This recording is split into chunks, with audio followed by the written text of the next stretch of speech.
Welcome to So Very Wrong About Games, a board gaming podcast about board games. And I'm here with Mark. How are you today, Mark? I'm very well, Walker. How are you?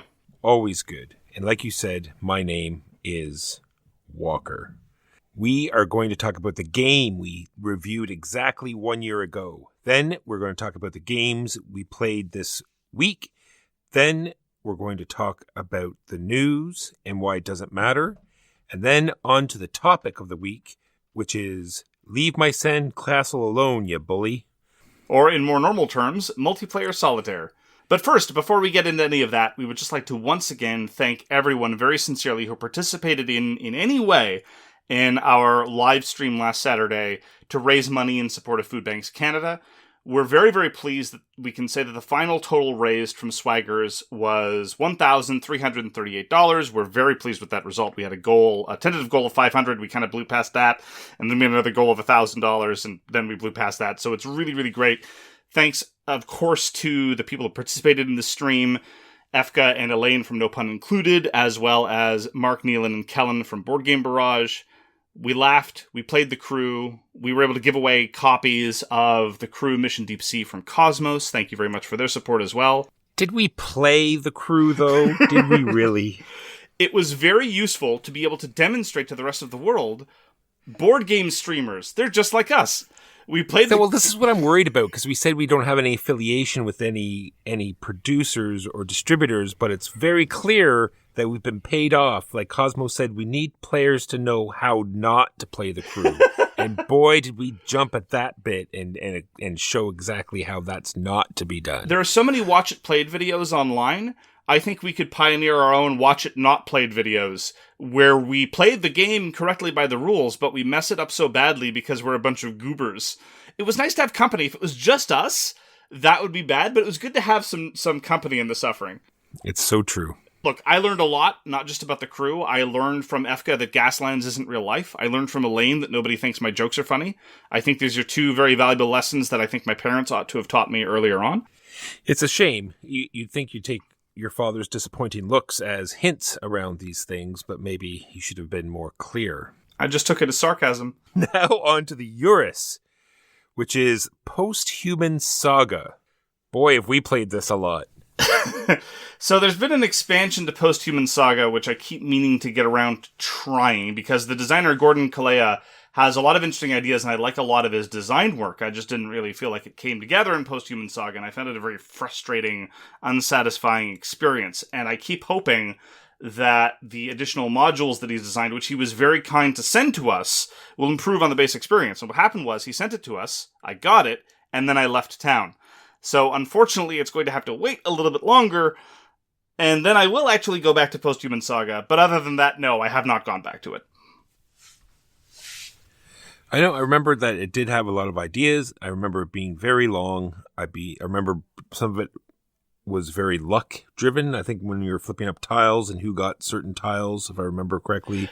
Well, that at least you get to draft. I liked everything concerning the tiles, honestly, because you could get points for laying out certain configurations, standard tile laying, Euro scoring.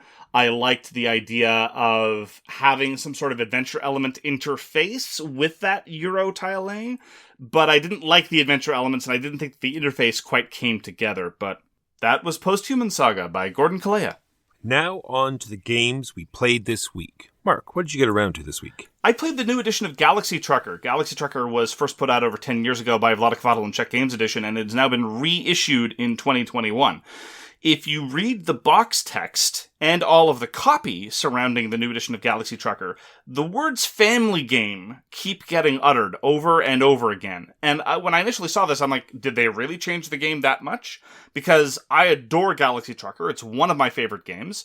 I think that real-time tile laying is a joy, and then watching your creation actually go through its paces is that additional layer that really elevates the entire genre. Sometimes it results in complete destruction, sometimes it results in a relatively clean run, and I'm able to appreciate both of those different kinds of fun play experiences. But playing the new Galaxy Trucker, it is exactly the old Galaxy Trucker. There are two incredibly minor changes. One of them is that if you play the full 3-run game, you have these titles that you can seek to defend. You can get these Chivos in round 1, and then you try to defend it in round 2, and then whoever got it in round 2 can try to defend it in round 3 for slightly for minor cash boosts. It's kind of like the reward for having the fewest exposed connectors, but with a little bit more variety. The other minor change in terms of gameplay is that the track around which your ships race has been modified a bit to give the player who finishes first a slightly added advantage, and the net result is to constrict the track a little bit, so the danger of being lapped by whoever's in first and therefore forcing you to retire has been increased a bit. And then there's a change which isn't really a gameplay change, it's mostly a presentation change, which is, in order to make it really short, and I have to assume, being charitable, that's what Czech Games Edition means when they say it's a family game, they just mean it's shorter now. The default play mode is just doing one trip. Rather than the standard gameplay mode being you do round 1, then round 2, then round 3, now you can just pick whether you're doing rounds 1, 2, or 3, and then do that. But honestly, the gameplay is all the same, and you can take your original edition of Galaxy Trucker, published over 10 years ago, and just play one run if you want to, and there is zero gameplay difference in terms of doing so. And that's fine. I mean, I played Galaxy Trucker, this new edition, twice, with the recommended rules of only playing one run. And it's still Galaxy Trucker. It's a great game. It's marvelously compelling as you desperately try to satisfy all these demands on your time and your building constraints.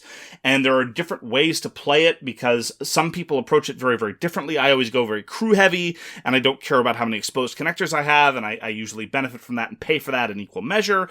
Other people really focus on other things. Some people, like you, for example, don't look at the cards that are coming up in the given run, which strikes me as an act of sheer lunacy. I, on the other hand, the instant I put down a single component of whatever type, I immediately start going through the cards. But there's a lot of flexibility there, and people appreciate it on different levels. But again, family game it is not. This is a relatively rules-intensive experience in a real-time package, which doesn't strike me as good fodder for family gaming. I don't know what they're using by that term, but when I hear family gaming, I usually mean very, very accessible, and not necessarily leading to the kind of direct confrontation which can cause some kind of consternation amongst certain gamers of certain proclivities. Galaxy Trucker doesn't have any of the latter, but it certainly doesn't satisfy the former condition at all. The final thing I'll note about the new edition of Galaxy Trucker is that there have been some mild component differences, and I have to ascribe to that the fact that the new edition is very, very inexpensive. We're now in a market where, broadly speaking, the MSRP of most board games is, $50 to $60, and that might get you a board, some cards, and maybe some pieces of wood or plastic. But Galaxy Trucker has always been crammed with a whole bunch of high-quality components, boards for the ships, unique plastic sculpts, and interesting little battery pieces on top of just standard generic cubes and other plastic ships and so forth. And I've been seeing Galaxy Trucker being listed at very, very good prices in a lot of places. If you don't have any Galaxy Trucker at all, I highly, highly recommend you go out and get the new edition. It is a marvelous gameplay experience that has aged very well, and I continuously enjoy going back to it. If you have the old Galaxy Trucker, I would assert that you have zero reason to go for this one. There are no changes that warrant purchasing a new edition.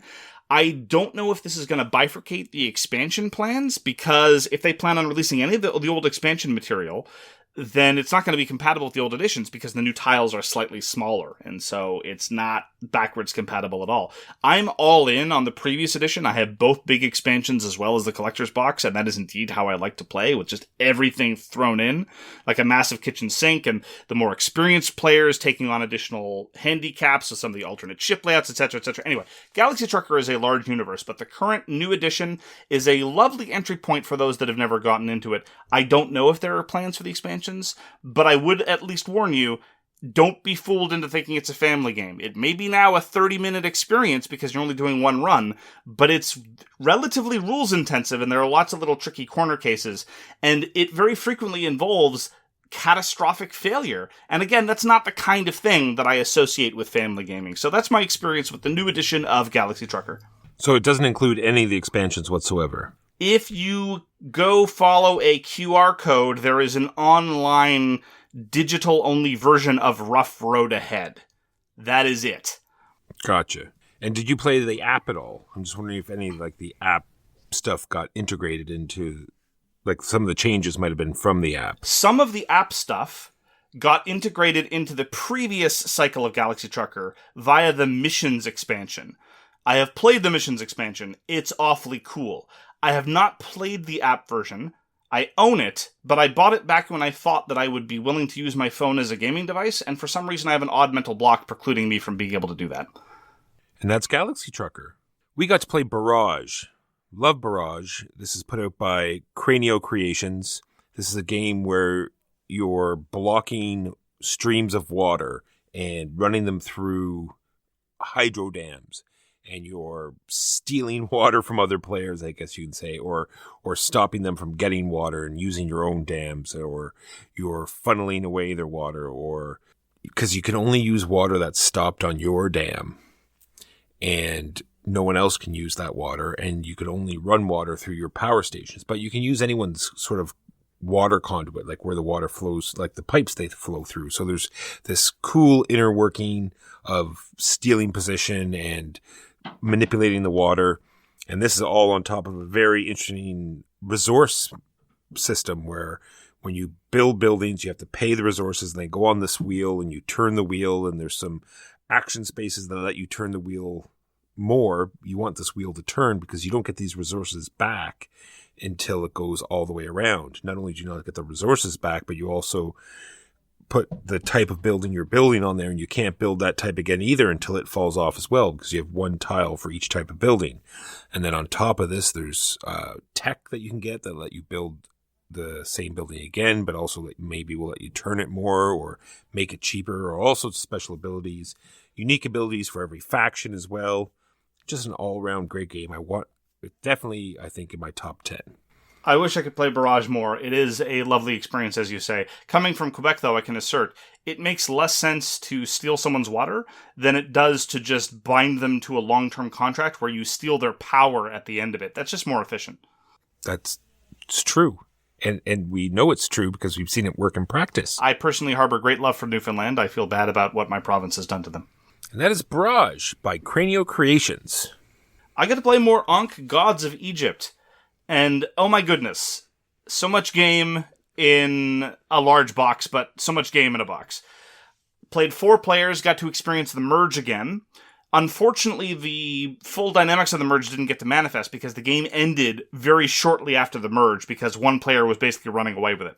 Now, that player happened to be me because I was playing with all new players, and Ankh is a very deterministic game, and like many very deterministic games, if you have one person at the table who's played 3 or 4 times, and everyone else hasn't played at all, well, chances of it being a highly competitive experience are relatively low. I'm not going to claim any great insight into how Ankh works. I'm still trying to wrap my head around this beast of a game design. It's not a beast in terms of complexity, it's a beast in terms of emergent gameplay, and that, of course, thrills me. One of the things that I think is emblematic of this is the way some of the asymmetry works. Now, yes, I know it's an Eric Lang game, and so of course it's got asymmetry, but some of the powers don't immediately seem evidently particularly flexible or interesting or important.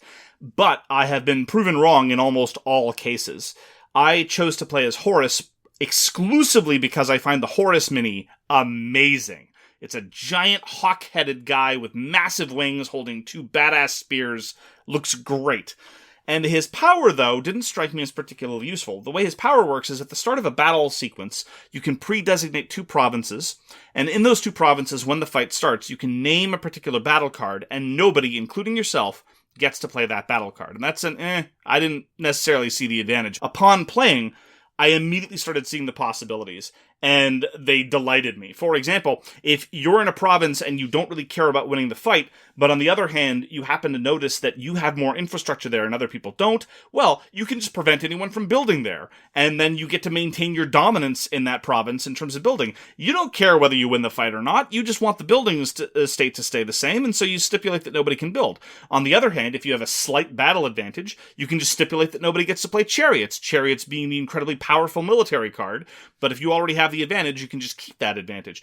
Several other instances where I saw somebody was loading in a large number of troops, well then I say nobody gets to play Miracle, because Miracle is the card that says you get points for every one of your troops that dies. I'm going into detail about this Horus power just because it's not just about Horus, it's about how every god has played, and about how almost every special power has had reverberations of this type in Ankh Gods of Egypt. I haven't even started with some of the alternate scenarios. I haven't really been able to see the merge mechanic shine to its utmost yet. This is a truly impressive design in terms of its subtle implications of relatively simple actions. There's a fair amount of rules, but the actions themselves are so incredibly simple. But even within turn 2 or 3, with new players, they start looking at the action selection board and saying, well, I want to do this, but I can't do that, because if I do that, then this other player will be able to do this thing, but I want to trigger the action, but that's tied to the other track. And they immediately, their heads start melting out their ears. I love it. And the integration of those cards in the battle system, right? It just brings that whole thing to life, right? The dizzying implications of even simple card play and the opportunities that they provide are really, really entrancing me. I cannot wait to play more Ankh Gods of Egypt. As I say, I still haven't wrapped my head around it, so maybe the bottom's going to fall out and I'm going to come out at the end of this after a few plays deciding that it's not as good as I thought it was. But I can't wait to discover that. That's Ankh Gods of Egypt, released this year by Eric Lang and Simone. I got to play Neuroshima Hex again, finally, with my nice new big box that has all the armies in it. This is put out by Portal Games, and it's a skirmish game. They say you can play up to 5 players, but you really can't. It's a 2-player game where they have many, many different factions you can choose from, over a dozen, and they all have their own little quirks. So we played a few games today with someone who had never played before. And I'd say many of the new components are great. They replaced the 4 basic armies with new tiles. So even though these tiles are a lot thicker than the original and they stand way up higher in the box, it's fine. They have a double layered board, so you don't have the hexes, sliding all over the place. They have new score markers for all the factions, which are very nice. But some things and new faction sheets for every faction. So nice, big, giant board. And the rule books are all new. They're laid out much better. The rules are much more clear. And like I said, laid out, where they should be in the rule book as opposed to scattered all over the place. A few things I didn't like was the fact that you drop the armies in these like long cylinder things. Like in the insert, they're like just these big pock holes, and trying to get your giant fingers in to pull out 25 tiles for each faction was kind of a pain. And they didn't really leave any spaces for all of the factions that have special tokens. So you just sort of have these extra tokens all over the place. But what I managed to do was get really small bags, and I can tuck them in between the factions, like where you're supposed to put your finger. So it sort of keeps them together, but you'd think they would have incorporated something there to do that. There's lots of giant wells to put tokens, but that means they'd just all be sort of thrown in together. But anyway, Neuroshima Hex. You're flipping up 3 tiles, you're throwing away 1, you're playing 2 on the board, you're trying to outmaneuver your opponent, because once a battle tile is played or the board fills, and you're starting to kill other units, and it goes down in an initiative order. So it's very puzzly, saying, okay, well, if I put this guy here, he'll kill him before he does any damage. And I have push powers, and I have movement powers, and I have shields and armor, and there's all these different abilities that you can figure out this very interesting puzzle and how to outplay your opponent. Love Neuroshima Hex every time. I've learned from schoolyard play experiences from many years ago that if you just claim to have an invincibility against everything field, that tends to be pretty dominant. It's true. I've employed that strategy. Has there been any indication that future factions will have components that will be compatible with all these things they've released? Not that I've seen. I was just thinking that while I was about to gear up talking about it, because the faction sheet, there's no way they're going to keep the same box outlay, I'm sure, for the upcoming factions. There's no way that the new faction sheets will fit in that box. They're much bigger than the box already.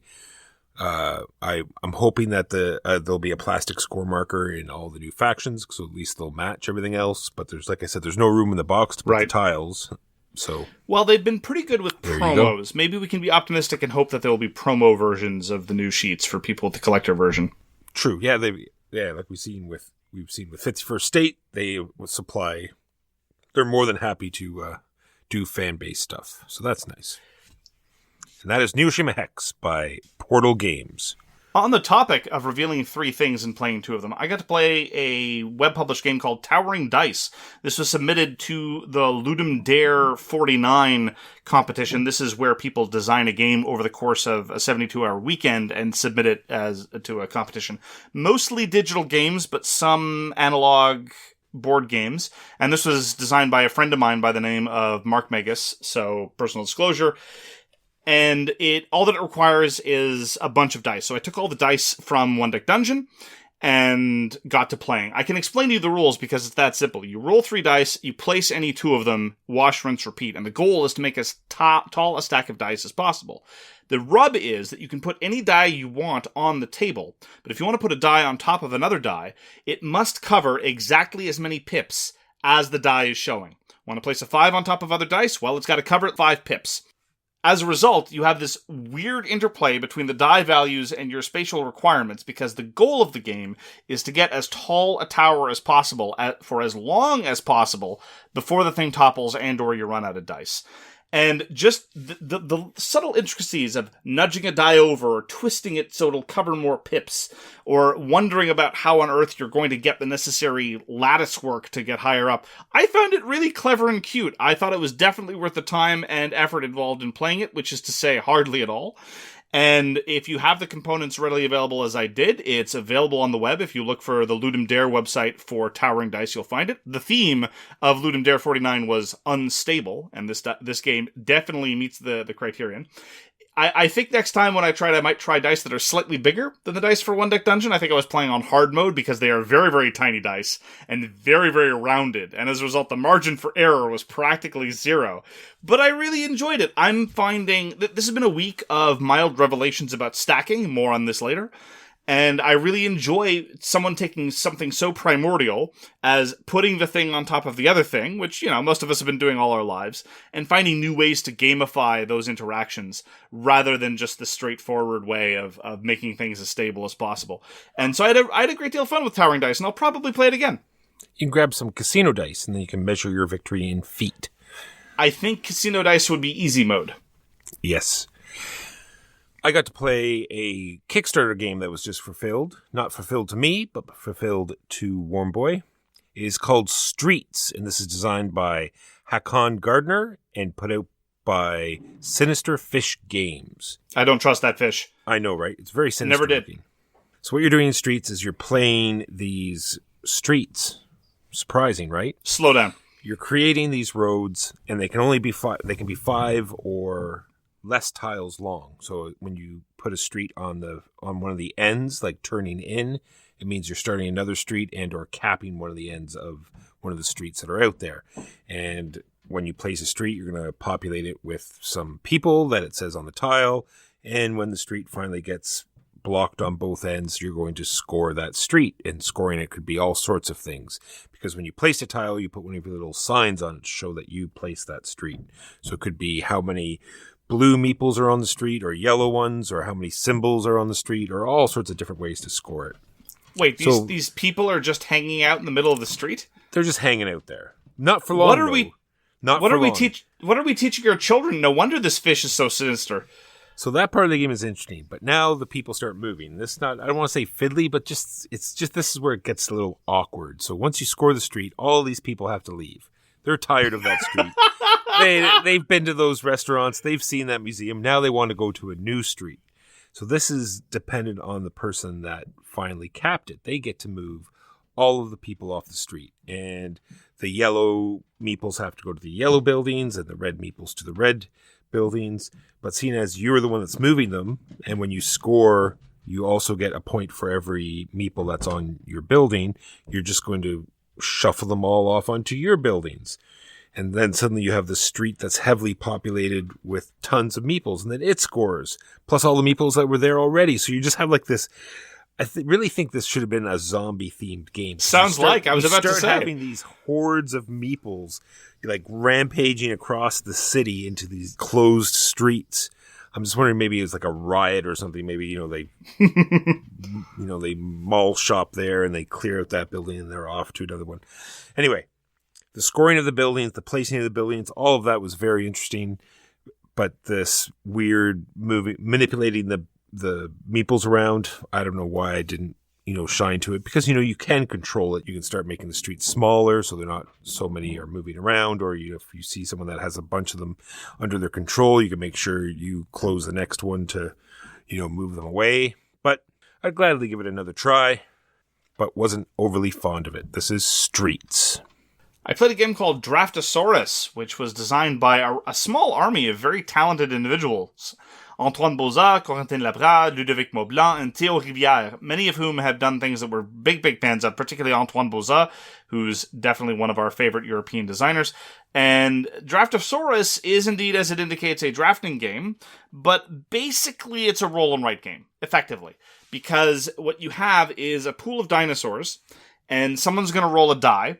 The die is going to indicate a restriction about where you can place your dino, but you're filling out elements of a spreadsheet that looks exactly like a roll and write score sheet. And then you pass your fistful of dinos, and then somebody else hands you a new fistful of dinos. So the draft element definitely elevates it. It's definitely preferable than just a straight roll a die, place the thing. The die gives some context, but you're actually placing the different types of dinosaurs. And I was promised when the game was pulled out a cute and quick game, and it is definitely both of those things. It's about 20 minutes long, maybe. You only place 12 dinosaurs total. And as a consequence, the game moves very, very briskly. And the dinosaur meeples are very cute. But ultimately, one of the things that I thought was unfortunate about it, above and beyond the fact that it's shackled to a fundamental roll and write type format, which I have serious misgivings about, it also led to weird player order issues, because when you roll a die and that gives you some serious restriction, and then you get to pick from 6 dinosaurs, that's one thing. But when a die gets rolled that introduces a serious imposition and you've got 1 dinosaur left to place, that is a massive imposition. At that point, your play is practically forced. And some people never get the restriction when they have 1 dinosaur left. They always have at minimum 2. And other people in the player order will only have 1 sometimes when the die gets rolled. This doesn't strike me as ideal. We checked the rule book. The player order doesn't alter in a way that can accommodate this, and so I found that a little disappointing. Again, when the game is that simple, you should probably take into account these kind of issues, but if you're looking for a featherlight, quick roll and write-ish type thing, with maybe a tiny hint, a soupçon, a little taste, a droplet, a niblet. A tiny niblet, thank you, there you go. A tiny niblet more player interaction than normal, because you do at least get to look at other people's boards and what's in your handful of dinosaurs and think, well, what kind of dinosaur would they like to have, and what kind of dinosaur can I expect to get later, based on what I've drafted before. It's not nothing. It's definitely something. I would play Draftosaurus again, but in terms of drafting games, I would, of course, much rather play Fairy Tale. And in terms of roll and writes, I would, of course, much rather play Roll a 6 Win a Cookie. And look, if you want to have a dinosaur version, you can have Roll a 6, stick your head in the mouth of the Tyrannosaurus Rex. There you go. That's your dinosaur version of Roll a 6 Win a Cookie. Yes, Draftosaurus is also on Board Game Arena. I'm not sure in what sort of iteration, whether it be alpha or beta, but I've played it several times on there. And like you said, as roll and writes go, it is not terrible. Without the physical meeples, hard pass. True enough. And that is Draftosaurus. So we were sent a review copy of a game called Settlement. This is out by iGames. This is designed by Alexander Nevsky, and it's a nice introduction or gateway game. What you're doing is you are taking one of these 7 actions, and it's very much like Cairo, where you've drafted these buildings and you get to run these streets. So you have like a 3x3 grid of streets, and you have a 3x3 grid of your outline sort of provinces. And then as an action, you can run these lines of streets, and you get all the abilities that you've lined up there. And out in the outland, when you put a tile out there, it could get populated by monsters. It's like the cool Batman theory, Mark. You see, if you have great heroes, you're going to have equal villains. So when you flip up a tile and it has a red monster, you have to look down, and if there's a red hero, then in fact you do get a red monster. If there's no red hero, then no red monster. Wait, this is the theory as to why Batman never wanted Superman to come to Gotham, because Batman basically said, I only fight D-listers, and if you show up, then the A-listers will start showing up? Is that the idea? No, it's usually the whole line of, why the Joker happened. Right? The Joker happened because there was a great hero, so therefore there had to be a great villain. Oh, okay, because I've been told that the reason why Superman doesn't show up in Gotham is because Batman has told him to stay out because he's worried about, extra level, extraterrestrial, cosmic level threats visiting a city. Same sort of thing, yeah. Sure, same principle. Works both Same on the micro level and the macro level. Yeah, absolutely. Exactly. So what this does have is an odd thing, which makes sense. I don't understand why more games like don't have this. Usually when you have this, the type of game where when you run out of resources, in this case, you're placing meeples out, but some actions take more meeples than others. But when you run out, you normally have to pass. But normally you take your action, and then when it comes back to you, you say, well, I have no resources left or no meeples left, so I'm going to pass. But in this one, you take your actions, and then you immediately pass. And I couldn't think of a game that actually, does that. So you take your action, immediately pass, and then you get to do your, after round stuff while everyone else is finishing their turn. So I thought it was a great way to keep the game moving. And the populated monster thing I thought was very interesting as well, because not only do you populate them when you put the tiles out in your outland, also when you run that line of the outland to get resources, every one that you get resources from, you check to see if there's a hero, and then you repopulate it with a monster, unless you've built a fortification there. These heroes sound like bad news. They are bad news because they don't actually kill the monsters. You have to kill the monsters, and then you can hire the heroes later, and all they do. Oh, this sounds like a racket. One of those rackets where the heroes and the villains are secretly in cahoots. Exactly. All they do is give you victory points. They are semi-interesting. They're very much sort of Concordia style, where there's a bunch that will give you victory points depending on how many buildings you've got or fortifications you've got, and then you get multiples of them, and then they multiply. Stuff like that. So you can sort of manipulate your outland, put fortifications on some of them because monsters won't populate if you have a fortification there, and you can make it so that the easier to kill monsters will show up, so you can easily kill them and get, the reward, because you do get rewards for killing the monsters. And I found it a very interesting game. I wouldn't mind playing it more, but it is very light. It's, you're getting resources, turning them in, buying heroes, but all the components are very nice. And the fact that you get to, create your own little engine is very interesting as well. I think it's about one turn too long as well. It tends to drag a little bit near the end. That is Settlement by iGames. Good week for me for tableau builders. I got to play both Race for the Galaxy, which is my all-time favorite tableau builder, as well as Innovation. Innovation I hadn't played for quite some time. It's been too long, by Carl Chuddick and Asmati Games. Again, full disclosure, Asmati Games is run by Chris Cheslick, a friend of mine, and it really does make me disappointed that so many people really like tableau builders, but have never played what I think are some of the all-time greats, namely specifically Innovation and Race for the Galaxy. 51st State Master Set also belongs on that list as well, although it's a little more pedestrian as far as tableau builders go. I understand why some people don't like Innovation, but I really think it's disappointing that more people haven't tried it, because it is a wild experience, and it is best at 2, although I defend the 3 and 4 player with teams experience. And it's one of those situations where you really have to be willing to ride the chaos and grab things when you can. Because unlike most engine builders, like, for example, Race for the Galaxy, where you can consciously go out and say, all right, I have all these planets that can process certain types of goods. Now what I need to do is just generate those types of goods and find in the deck the cards that will get me that, which is a pretty common tableau builder experience.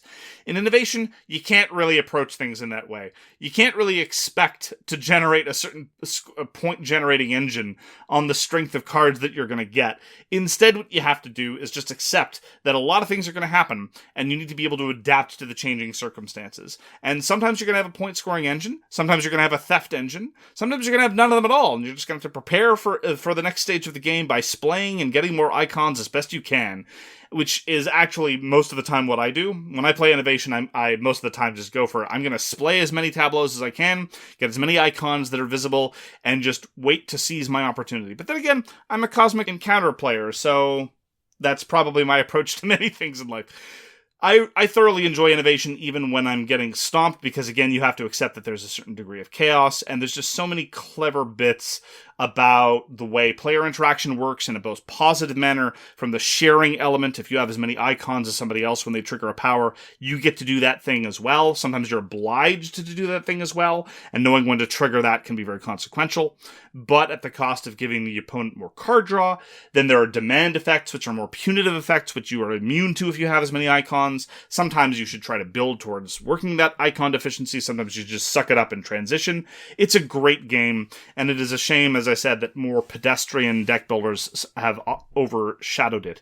There are many sets of expansions for innovation, and I have all of them. I just haven't tried them because there's enough variety already in the base game. Every expansion adds a tremendous number of cards, but honestly, the base game deck of slightly over 100 cards provides you so much variety and so many different interesting game effects that I've never felt the need to go on to more expansions. I'm inclined to try them. I'm curious, but I've never been in a game group where they were really keen to explore that frontier with me. So that is probably something that's going to have to go on my gaming bucket list. So very happy to return to my favorite tableau builders, Race for the Galaxy, and Innovation, the latter of which by Carl Chudik.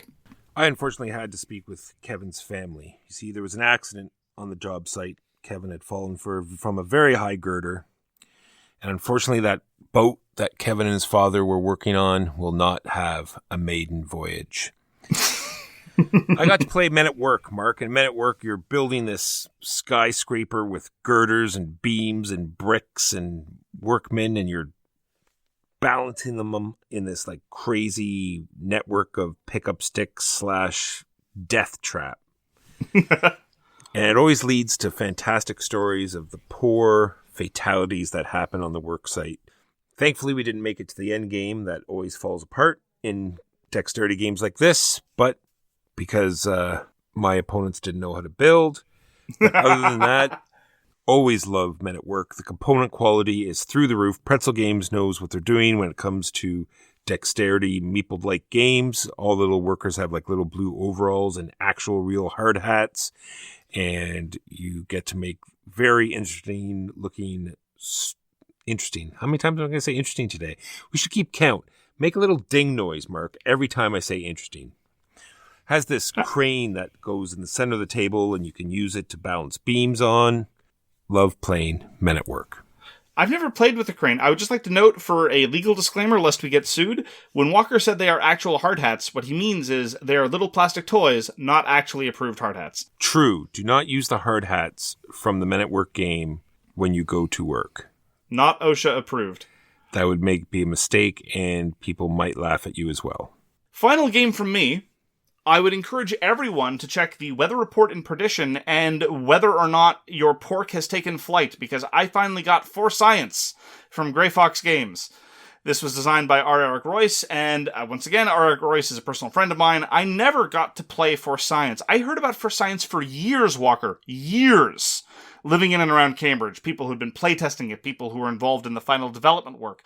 Or even before that, when Eric was just tinkering with the idea. And everyone was talking about it in the most glowing terms imaginable. And then there was this delay. This prolonged delay and agonizing fulfillment process. Of course, it was delayed because it was Kickstarter programs, but on top of that, the fulfillment was just agonizingly, oh, it's almost at the door. Oh, no, wait, we were wrong. Oh, wait, it's at the fulfillment center. Wait, no, actually, no, it's not. Oh, it's over there. No, wait, it's over there. It's on Mars.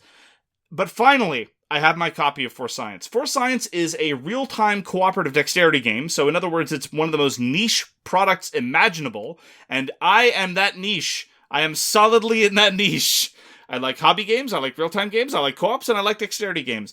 And very much like Towering Dice, but more so, For Science reinvents stacking. I thought I knew how to stack things. I've been playing dexterity games with you and with other people for a very long time. I like Men at Work. I like Rhino Hero Super Battle. I like even simpler stuff like Mur de Pise or anything like that. I love stacking stuff. But For Science makes you rethink stacking in a way that hurts my brain because it's all about spatial connections.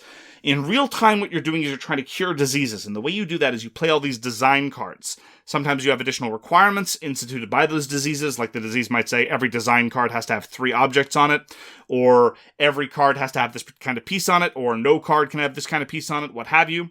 And then eventually, someone gets to build the thing. And the requirements are devilishly simple and at the same time fiendishly tricky.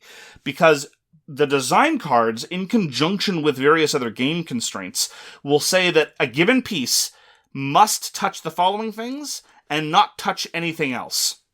And the spatial geography of the cards leads you to deceptive practices. Let me just give you an example for this. A given card might have several pieces on it, and you might think, because you're building the cards out in a line, that therefore you're going to build the actual blocks in kind of sort of the same way. No, no, no. You might have something that's on the fourth card at the very top be very near the bottom of the build, and something that's on the second card be very near the top.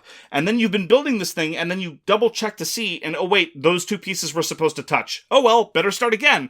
And so there's no straightforward way to build a lot of these things. Now, you can make very straightforward builds if you want to, but that's not really how you're going to win. Sometimes there's a place for that. But the ones that really tend to give you the very valuable stuff that helps you towards victory conditions, which is another puzzle on top of all this stuff, are the ones where you really have to re-examine how you're going to manipulate these blocks and realize, oh, I didn't know you could stack a green block that way. Well done. I guess that's stable. And sometimes you have someone checking your build and saying, I don't think those two pieces are touching. And you say, no, no, no, right here. They're touching right there. And then they lean over and they find... Anyway, I've been having a blast with For Science. It's a 15-minute long game. I played it 3 or 4 times over the course of the past few days. It's not at its best solo, but you can play it solo. I've only played it max 2 players so far. It goes up to a maximum of 6, and that I really want to play a higher player count game. I don't know how much success I'm going to find because, as I say, this is a super niche product because there's room for delegation, there's room for specialization, there's room for cooperation, there's room for people to go off and puzzle things out on their own. The social elements of this co-op are fascinating to me because when you're doing a build, you're pretty much in your own little world, but then someone else has to come and verify it or someone else can come assist with it with a variety of cool special powers. For example, one of the special powers is relatively obvious, and that is when you're doing a build, you can just omit one of the pieces. I took that one, made me very happy. You encounter a problem and say, no, this green is causing me difficulties, the green doesn't exist. But there are other ones that exist exclusively to give other people a hand, in some cases literally. One of them is, you may use a hand to brace someone else's build in any way they want. And so you can make these impossible builds because someone's literally holding it stable. Or of course the person getting coffee who's able to hand out other people cards to exceed their hand limit, but they're going to be spending most of their time handing out extra cards. Anyway, there's a lot of humor in For Science, a lot of satire of pure research and of funding, lots of references to funding and coffee going on in For Science. And it's, as I say, it's made me look at simple objects in the game that I thought would be transparent and obvious in entirely new ways, where sometimes just a simple rotation or a simple reorientation of what's going on made me reapproach these basic gaming processes that I've been doing for over a decade. So kudos to Eric for this. I think it's a fascinating design, a marvelous little toy that has much more depth than it looks like it has. I am very much looking forward to more experience For Science, and it's a shame, Walker, that you didn't back it. Don't. Okay, it's not even funny. You should have backed it, Walker. If you wanted to play the game, you should have backed it. I did back it, Mark. I don't even have a notification. I'm sorry, I shouldn't be mocking you. But then again, you shouldn't mock me because I haven't won Regicide yet. So, how does it feel? I've only won it twice so far, Mark. Oh, how dare you! How dare you, monster! All right, so a while ago, we got a review copy of The Pursuit of Happiness. This is a game from Artipia Games, and I requested it because it sounds a little bit like it would play like the game of life. And Butterfly said this is a game that she remembered from her youth and she wanted to give it a try. I haven't had a chance to play it with her yet, but I did get a chance to play it 4-player. And it does sort of give you that, nostalgic feeling because you're doing like silly things like you're being a politician and you're, playing paintball and you're doing all these, going on vacation and you're choosing all these different, jobs and events and things that you do in your life and you get your happiness meter and you get a partner and all these things are happening. The problem lies that it goes on for several turns and there is no build up. You're just doing the same things over and over again for 7 turns. The cards aren't graduated. There's nothing that comes into the game. You are getting older and you're getting less action sometimes, or things happens with your stress level with that. And it does have an interesting end game where if you didn't take care of yourself, health-wise, that you're going to be out of the game before the other players because your stress level, kills you. Life is a player elimination game. Which was very interesting. But Ding. I think it is just 2 turns too long and it needs a little bit more of build-up. They do have quite a few expansions. I'm not sure what they bring to the game, but I'll have to read up on it and see if that's something to look into. Even the game of life knew that you had to structure the events that were transpiring. Now, they did, of course, in a very simplistic kind of way. But, you did decide whether to go to college. You should. In the game. Sorry, in real life, you should pursue whatever educational avenues make sense to you. But in the game, it was just straightforwardly obvious you should go to university, so a bit of a bias there. And then you get married, of course, in a very heteronormative way, although I think they've changed that. And then, things progress. But you weren't, becoming a politician in turn 1 and playing paintball in turn 6. This is true. Even they had progression right back then. And lastly for me, Concordia Digital came out this week, so I played several hundred games of Concordia. This is by Matt Gertz. He didn't actually do the app or the program, but the original board game was by Matt Gertz, put out by PD Vlag. And so I'm just going to talk about the app itself. I think they did a great job. It's just the base game, and you can play a game very quickly. It has AI players that aren't too terrible. They haven't beat me yet. On hard mode, yes.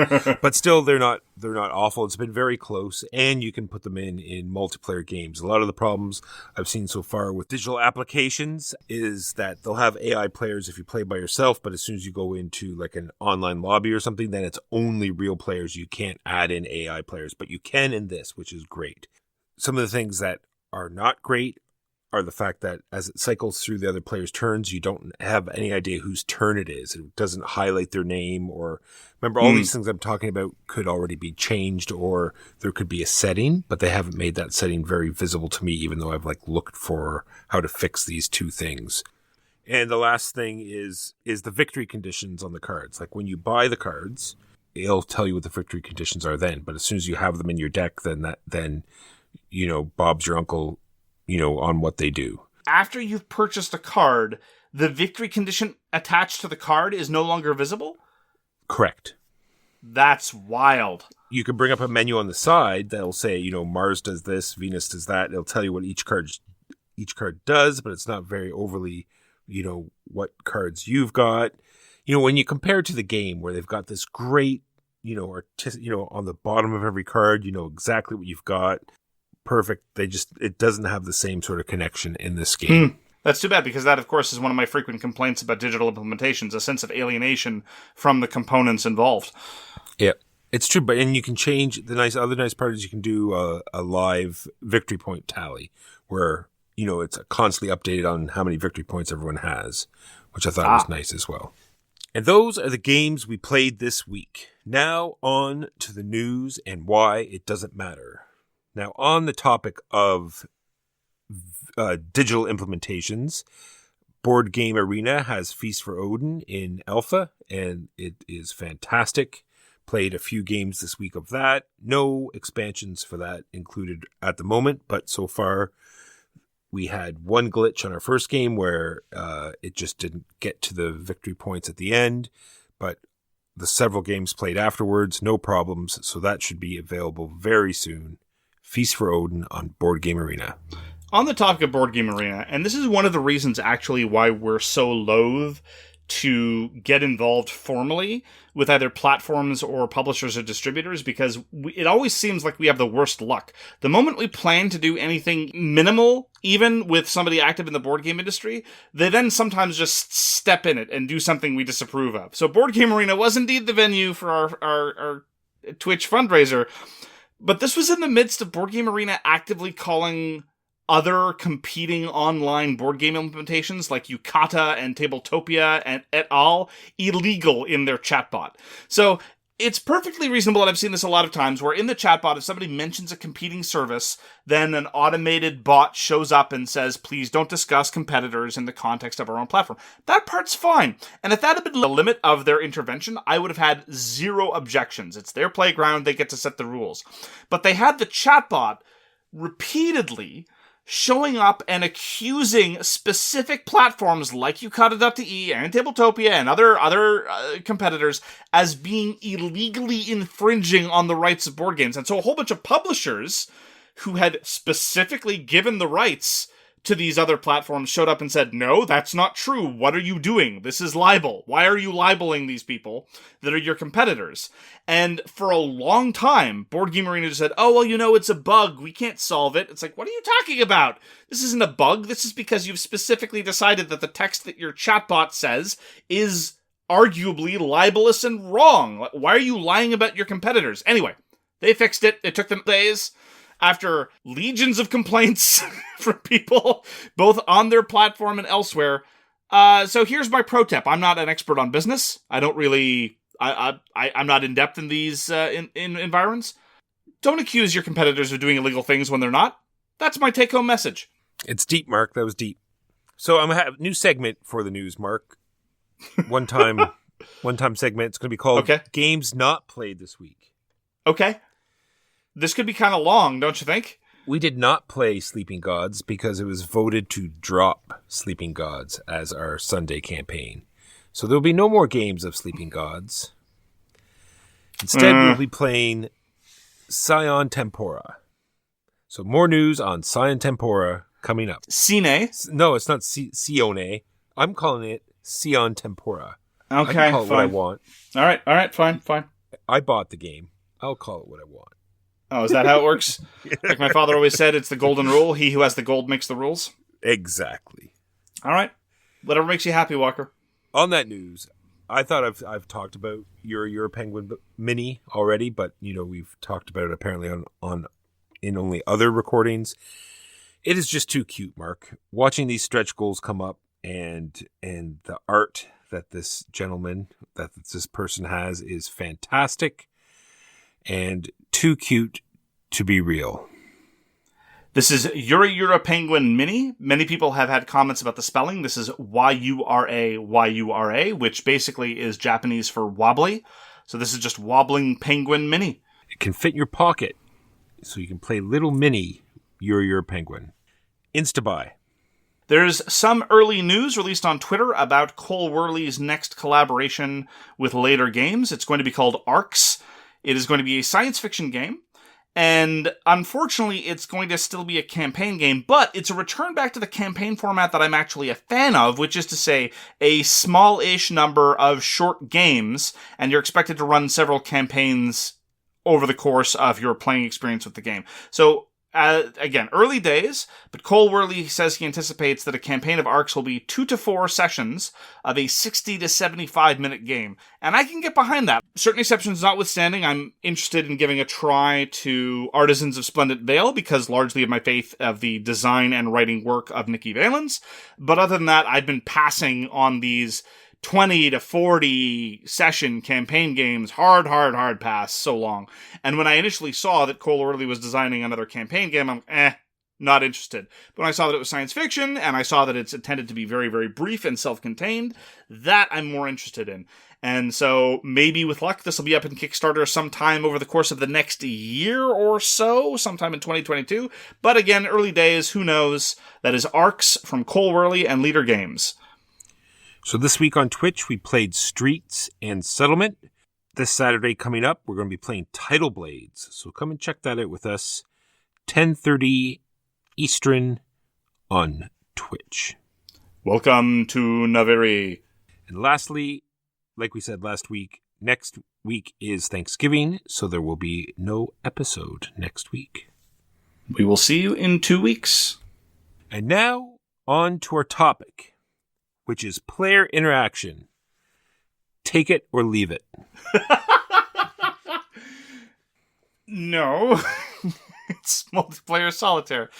I suggested this because there's been a resurgence on social media of discussion about multiplayer solitaire. Why do people have a problem with it? Why do some people think it's okay?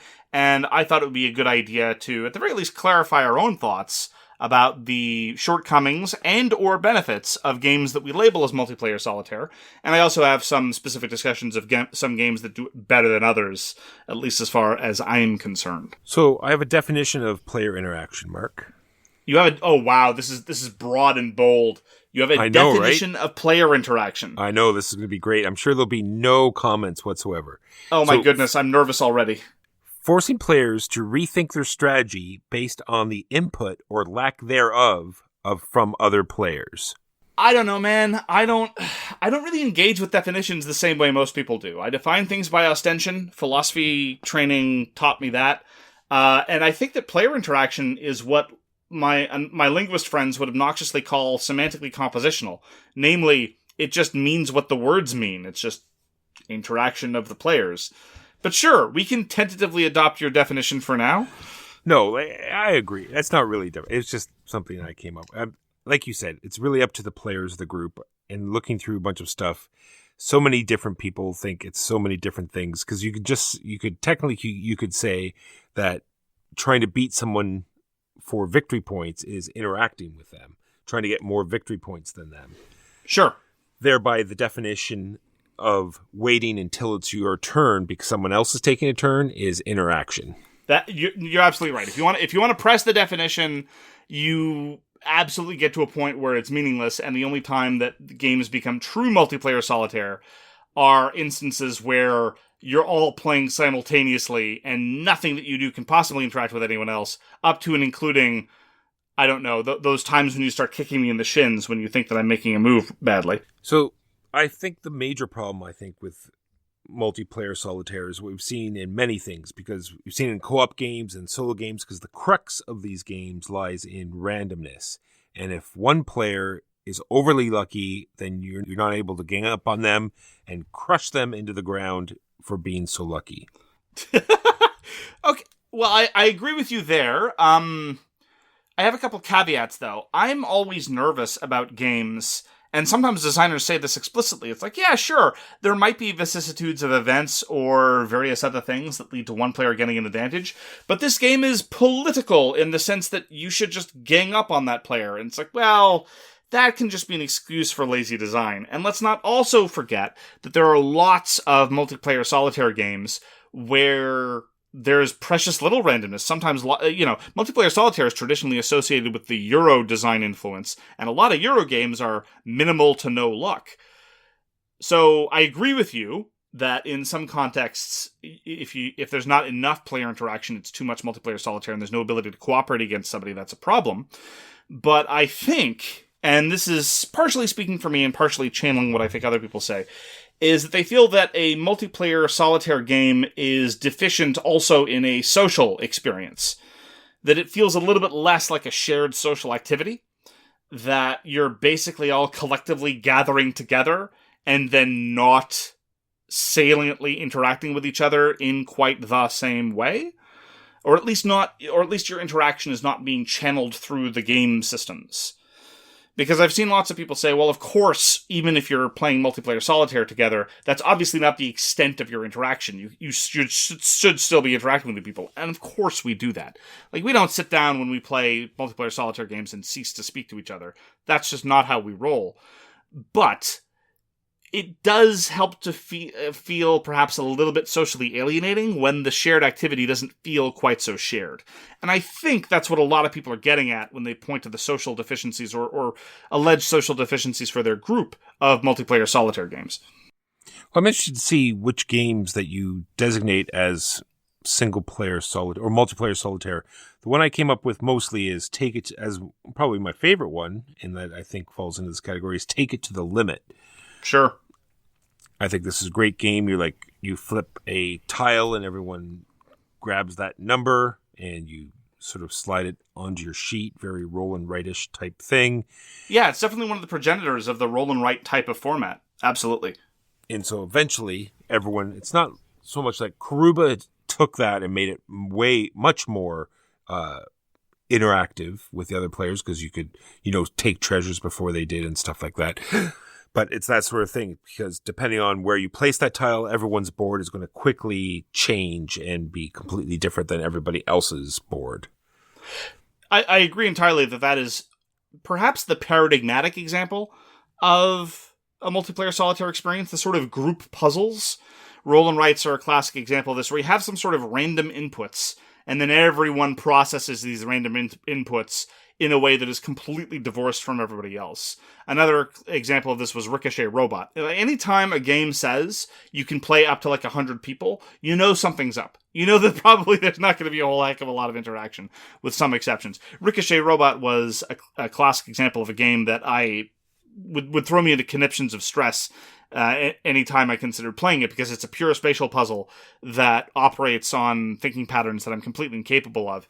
You basically have this board of robots that move by very simple rules, and you say, okay, get them to this endpoint in however many moves, and the only interaction between players is people effectively bidding about how many moves it will take them to get to the solution of the puzzle, where the lowest number that's able to get it there wins. And any form of group puzzle of this instance, I think is pretty much the paradigmatic example of multiplayer solitaire. And the one that falls into the complete randomness is like a game like Yahtzee, where you're just taking turns rolling the dice, and one person is luckier than the other, and the lucky person wins. Well, Yahtzee is even worse, because there at least you're not even operating on the same rolls. You're just watching somebody else process their rolls, and then you process your rolls, and so it's even more multiplayer solitaire than the roll and writes. So let me ask you a question, Walker. Because we've played, as is clear, we've played a bunch of games of this style. When you are playing a multiplayer solitaire game of this type, with, random inputs and then everyone processes their own puzzle, do you feel that this is a less good social experience than other kinds of games? I do. Would you care to explain why? Because mostly in those circumstances, it's a thing down to luck. There's like a lot of these games are all about, did I roll my dice? Was my outcome luckier than everyone else? Because there's not much more there. I haven't seen many games that are straight up skill-based multiplayer solitaire. Oh, well then Ricochet Robot would be a good example. I have not played it. Yeah. Okay, well then let's move on to a slightly less purely solitaire experience, but it's still pretty multiplayer solitaire. I mean, these are words that we ourselves have used to describe these kinds of games. And I'm thinking specifically of, say, for example, some of the better worker placement games that are still mostly multiplayer solitaire. So Feast for Odin, you mentioned already in the news, that I think is an example. Hallertau is an example. There is some player interaction, absolutely. You used that spot before I could get to there or whatever. But especially like unexpanded Feast for Odin, the chances of there being deliberate blocking are close to nil, because the board is so open. Mark, and there's only 64 spaces. I love Feast for Odin, but you have to admit, on the spectrum of multiplayer solitaire games, it's pretty close to multiplayer solitaire. It's funny because it sounds like I'm exaggerating. No, I know. I know, but you're there not are 64 spaces. Yes. And it's not only that, because I could imagine a game having 64 spaces, but there's still being more opportunity for blocking. It's so sandboxy, you're off doing your own thing. Sometimes multiple people end up hammering the whaling space, sure, and then there might be some jockeying for turn order. But setting all that aside, so do you feel that a game of Feast for Odin, or Hallertau, or any of those worker placement games where it's more or less multiplayer solitaire, do you feel that those are somehow more deficient social experiences than, say, a game of, I don't know, whatever head-to-head game you want to pick, like Kemet or Ankh or El Grande or what have you? They're a little bit better, but they also, you can tell in Feast for Odin it sort of falls in the same thing, because everyone's drawing from that same deck, and someone's going to draw a card that just happens to work within their strategy better than everyone else, and there's no way, except for, maybe taking the spot that they needed, but, guess what? It has the generic spot at the bottom and lets them repeat a space, so they get it anyway. So that is definitely, there's no way to stop, that random effect from happening in Feast for Odin. I'm fascinated. Okay, I'm interested that you would say that about Feast for Odin particularly, because unlike Hallertau, I find the luck of the draw for the cards in Feast for Odin to be borderline negligible. Like, the cards are so ancillary most of the time. Because I would level that particular criticism, that a lot of it just comes down to the luck of the draw, to another worker placement game that we both kind of enjoy that is very much not multiplayer solitaire, and that is specifically Court of Miracles. Court of Miracles is very in your face. There's lots of direct competition. There's lots of direct conflict. But to my mind, and I've said this before, one of my key criticisms of it is that a lot of it comes down to what action cards you pull and when you pull them. So, to your mind, here I am trying to focus in on my apparent shortcomings, which I'll get to later, which is primarily a social experience. But to you keep going back to the design shortcomings and the influence of randomness. Correct. Huh. That's just an interesting difference in the way we approach things.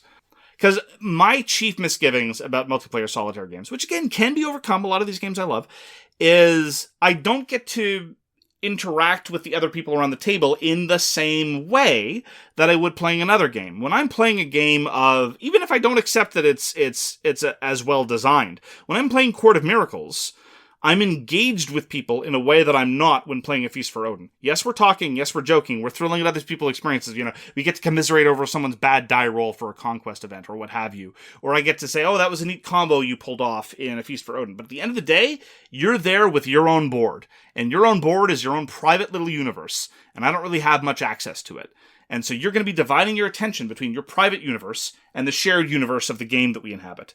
In the Court of Miracles, there is no private universe. There's only the public universe, and everything we do impacts and touches on that public universe, regardless of my misgivings about the design elements. So at least socially, I feel it's got a leg up. True, and sometimes when you have too much player interaction, it bogs the game down. So that doesn't usually happen in Feast for Odin for that reason, because other than taking the exact spot that you needed, your strategy is kind of already set. You know what you want to do. So when it's your turn, you place your workers, you do what you want to do, and you move on. Whereas these games that have this direct interaction, you have to sort of look at the score and see who's in the lead. And, well, I have this card that's really going to hurt someone, but who should I hit it with? Because, it's just one of those things. There are ways to mitigate that, though. I mean, that's one of the key reasons why you keep the scores hidden in Tigers and Euphrates, that's why I put the last part, right? This is the entire reason why behind hidden game scoring or hidden orders, right? Where you put your actions face down and you flip them up because it leads to this, quicker play. You're not usually worried about, people's scores because you can't tell what they're playing or what their score is.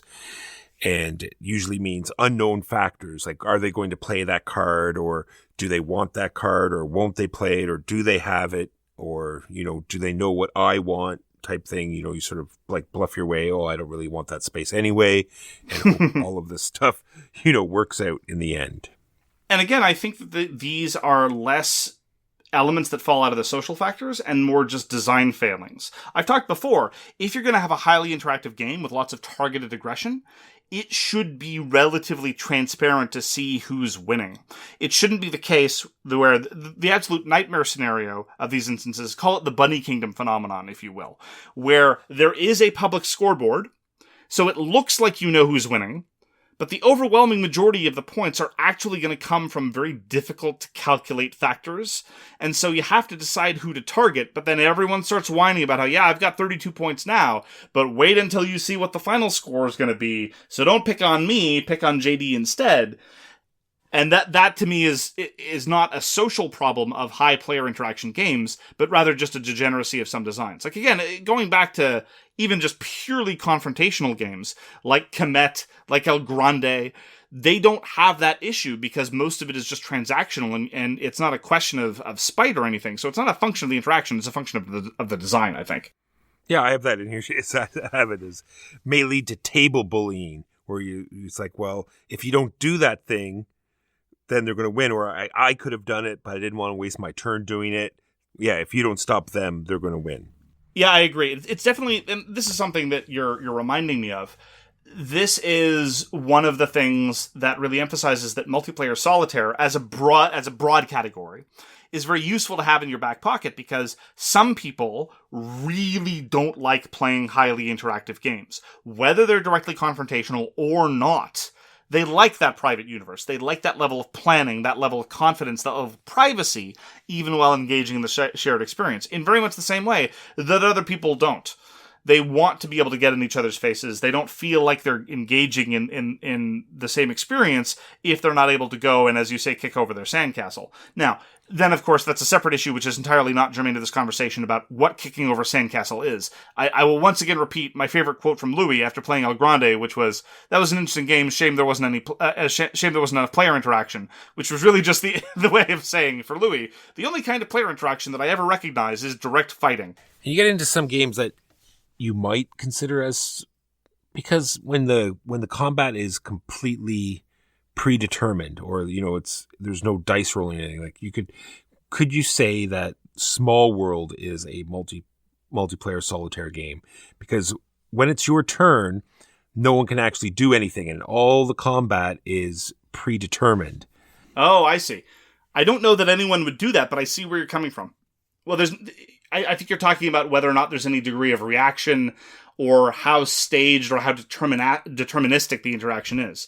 There is some degree of chance and randomness in Small World. You can roll the die for that final conquest, but other than that, you're right. And then we were talking about how worker placement is very minimalistic, player interaction. And much of the time, not always. Not always, but that really leads to what we usually always talk about, where the designer really needs to make all of those spaces very balanced. Because, if there's that one or two spaces that are more useful or more powerful than others, then you get into this, heavier conflict for those particular spots. Yeah, worker placement often gets a bad rap, I think deservedly so, because I think a lot of designers assume that it introduces player interaction when it doesn't. But some of our favorite worker placement games, Dogs of War, for example, no one would ever confuse Dogs of War for multiplayer solitaire. No one would ever confuse Empire's Age of Discovery for multiplayer solitaire. Same thing with Tribune.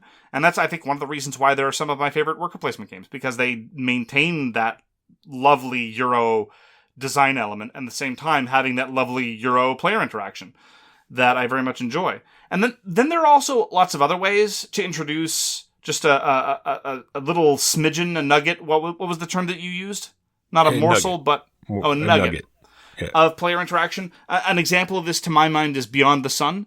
Beyond the Sun has a lot of your traditional Euro elements of kind of, sort of, almost, but not really still multiplayer solitaire. Be the first to accomplish this thing, some degree of indirect blocking. But then you have the sideboard with that lovely element of area control. You don't have to focus on it, but you can, and it's there. And it's a way for people to channel their player interaction yayas if they're so inclined. Some other benefits of multiplayer solitaire is the fact that you don't always have to play to win. You can just sort of play to beat your previous score. And these games that are heavier in the conflict, knowing the game beforehand. So these solitaire games are usually easier to pick up and usually sort of lead to a sort of a common end, you know what I mean? Where it's, you're filling a board with tiles, or you're doing something that the average score is usually, predetermined, and usually going to be either slightly above or slightly below that. So it sort of balances the game out. That is true. You don't tend to have quite the same degree of lopsided victories to the same extent. There are very high skill ceilings for a lot of these games, but that doesn't preclude the fact that sometimes the scores end up being relatively bunched. Like, just to pick up a positive and a negative, just to call back to a game we're both very enthusiastic about that we've discovered recently, Ankh, you're not going to get a lot of those same discoveries when playing a multiplayer solitaire game, I think, as some of the emergent gameplay elements in a game of Ankh. By the same token, you're not going to have those experiences where one player triples or quadruples the score of somebody else. There are exceptions, of course, but generally speaking, you're right. And I think I just want to emphasize this notion of having room to explore, of having the freedom to just pull on things and see what happens and not worry about either destabilizing the game state or having your face caved in. I think that is a tremendous virtue of multiplayer solitaire games, and I think that there's a reason why you frequently talk about the works of Uwe Rosenberg in the sense of wanting to explore and try new things in that context. I think there's no coincidence in that. And then there's roll a 6 and get a cookie when you roll a 4. Now, you can't argue that part of that game is crucial to the joy factor that brings out the true power of design of that game. Are you criticizing my roll and write? No, I'm saying it's perfect when you roll it. Like, 6 is a good number. Like, you obviously want the 6. Sure. But when that 4 comes up and that other mechanism, propels the game in the different direction, I just thought I thought it just showed this multiplayer solitaire benefit more than anything else. I dispute your characterization. For me, roll a 6, win a cookie is a marvelously shared social experience. When I get to eat a cookie, I want to have people delight in my success, and I want to be around to congratulate other people at their being able to win a cookie. How dare you? I'm so sorry. So, things that multiplayer Solitaire fix. Whenever there's problems with, we often talk about first player problems, i.e. games that don't go in a continuous circle or bonuses that you get at the beginning of the game. These games power right through that. Also, king making. Any problems with king making or being picked on, these things are all solved instantaneously by making it a solitary type experience.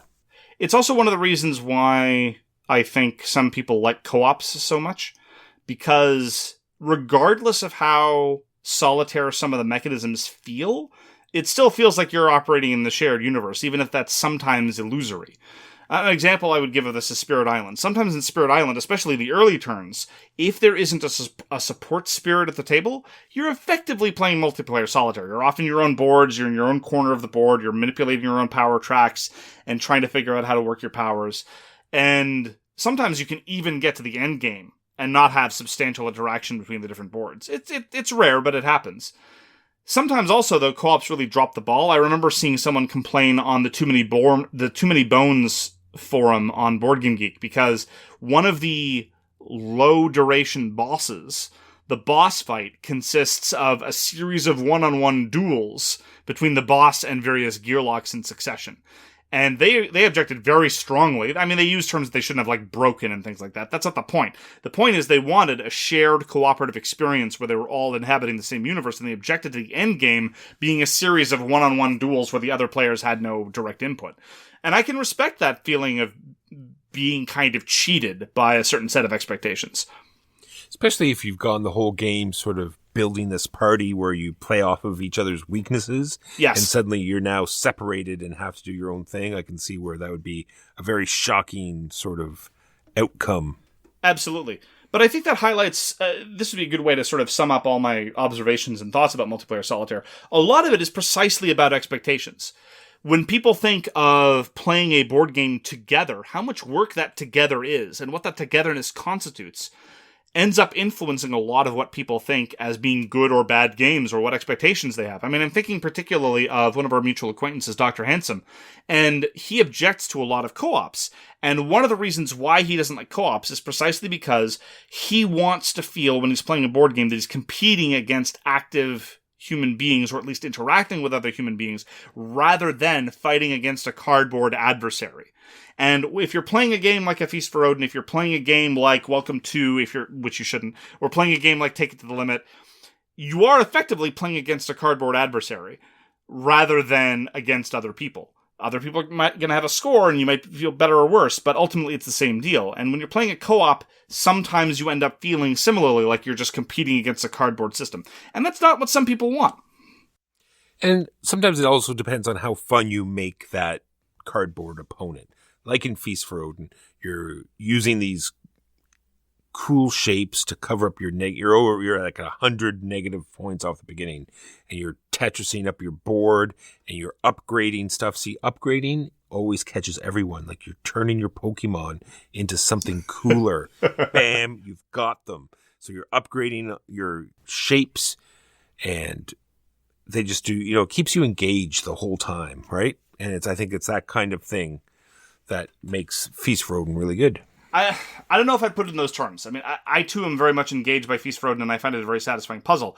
But it's hard to put a face or an identity to who my opponent is in A Feast for Odin. Like, the fact that there are -1s all over my boards, like, I don't feel like I've conquered Tierra del Fuego. I don't really feel like I've beaten anything in particular when I get a really good score in A Feast for Odin. On the other hand, if I'm playing Street Masters, for example, I know who I'm beating, and it's that jerk-face boss. And I know exactly who's doing it, so I agree with you that how you personify or conceptualize your opponent or your obstacles matters a whole lot, but let's acknowledge that some games make it easier than others. True, but in that particular, I wonder if that's something that we can key on, is the fact that they want you to feel that you're playing against the game as opposed to playing against the other players, because you cannot change or control what the other players are doing. So they want you to give you that perception that it's not them you're playing against, that it's the game. That's a good point. I'd be surprised if that's the intent. I think the intent is rather there to be some sort of illusion. that you're actually competing against other players when in point of fact your adversary is cardboard. And I don't use illusion in a derogatory sense, because I think, I've said this before, games are basically a shared social illusion anyway, and there are lots of tricks that good game designers employ to make you ignore the fact that this is a brutally calculational exercise, a way to make the game more than the sum of its parts, a kind of shared fantasy or imagination or what have you. And I think that if you're looking at a game like Welcome To, or a game like Feast for Odin, or any of these hardcore multiplayer solitaire games, the intent of the designers is to make you believe that you're actually competing against other people, rather than struggling against an inert, soulless system. I could be wrong, though. It's a good question. And to sum up, all multiplayer solitaire games are terrible. It's good to get that level of clarity right at the end, Walker. Thank you for summing up in such a succinct way. I appreciate that. I don't want to be, misinterpreted. So nuance is for dolts and nerds, and we are we are full on jocks here at So Very Wrong About Games. So thank you very much for joining us. Sports. If you'd like to get in touch with us, you can reach Walker via his email, justrolledadice@gmail.com. You can reach me, Mark Bigney, on Twitter at @TheGamesYouLike. For more public discussion, you can find the So Very Wrong About Games Facebook page, or you can check out our Board Game Geek Guild, which is guild number 3236, and you can find us on Patreon, Twitch, and SoWrongGames.com. We read everything you send us, and we'll get back to you if we can. Thanks again for tuning in, and we hope to see you again soon, namely in 2 weeks. Peace! You've been listening to So Very Wrong About Games, produced by Michael Walker and edited by Mark Bigney. Special thanks goes to What Does It Eat for generously allowing us to use their most excellent song, FOS, as our theme. You can find them at whatdoesiteat.com. You can reach us by email at soverywrongaboutgames@gmail.com or on Twitter at SoWrongGames. Thanks very much, see you next time, and always, try to be right, but remember you are so very wrong.